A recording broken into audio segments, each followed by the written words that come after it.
رات جاگنے کا، اس میں عبادت کرنے۔ اب شب قدر میں کیا کرنا ہے ہم کو اور آپ کو؟ شب قدر یاد رکھیے رات جو شروع ہوتی ہے مغرب سے شروع ہو جاتی ہے، ٹھیک ہے، مغرب ہوئی رات چالو ہوگی، قدر کب تک چلتی ہے؟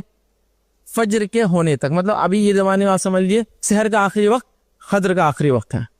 ختم ہو گئی ہوں۔ تو اب آپ کو مغرب سے وقت ملا تو مغرب آ گئی قدر کے اندر، مغرب کے بعد کی موقع ہے نوافل آپ اہتمام کر سکتے ہیں، اس کے بعد آپ گھر وغیرہ جائیں گے، فوراً عشاء ہو جاتی ہے، عشاء پڑھے، عشاء کے بعد آپ جو ہے تراویح وغیرہ کر رہے ہیں یا رات میں قیام کرنا ہے آپ لوگ وہ کریں، اس کے ساتھ ساتھ تلاوت قرآن کو ایڈ کر دیں کہ اس رات میں مخصوص کروں گا۔ اس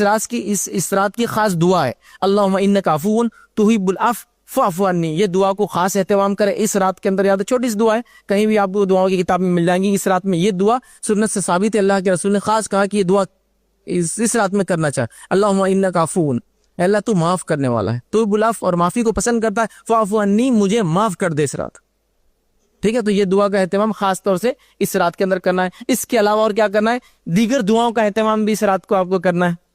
دوسری دعائیں جو عام دعائیں آپ جو کرتے ہیں، اس کے ساتھ ساتھ دعا میں خاص دعا استغفار کرنا ہے، توبہ کرنا ہے اپنے گناہوں کے لیے، تو یہ دعا بھی بڑی اہم دعا ہوتی ہے، اس میں انسان اپنے گناہوں کی معافی طلب کرتا ہے، اور خاص طور سے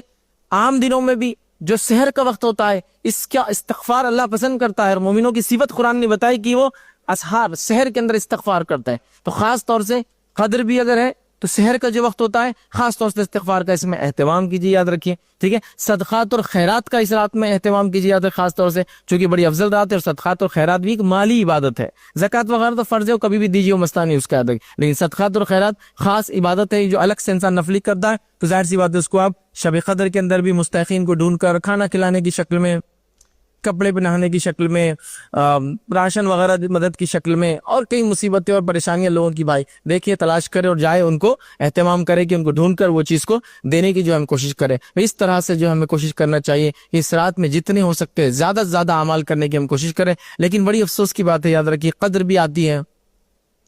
اور یوں ہی بس چلی جاتی ہے۔ زیادہ سے زیادہ یہ اہتمام ہوتا ہے کہ ہر روز رات میں 12-1 بجے تک جاگ رہے تو قدر میں 2 بجے تک جاگ لیں گے بس، لیکن اعمال کیا ہے اس کے اندر؟ نہیں، اعمال زیادہ نہیں ہو پا رہے ہیں، تو پھر یہ بات تو درست نہیں ہوئی، یاد رکھیں یہ بات تو درست نہیں ہوئی، اور ہم نے رمضان کا فائدہ نہیں اٹھایا، شب قدر جیسی رات دی کی فائدہ نہیں اٹھایا، اور اپنی مغفرت کا سامان پھر رمضان میں ہم جمع نہیں کر پائیں گے، یاد رکھیں۔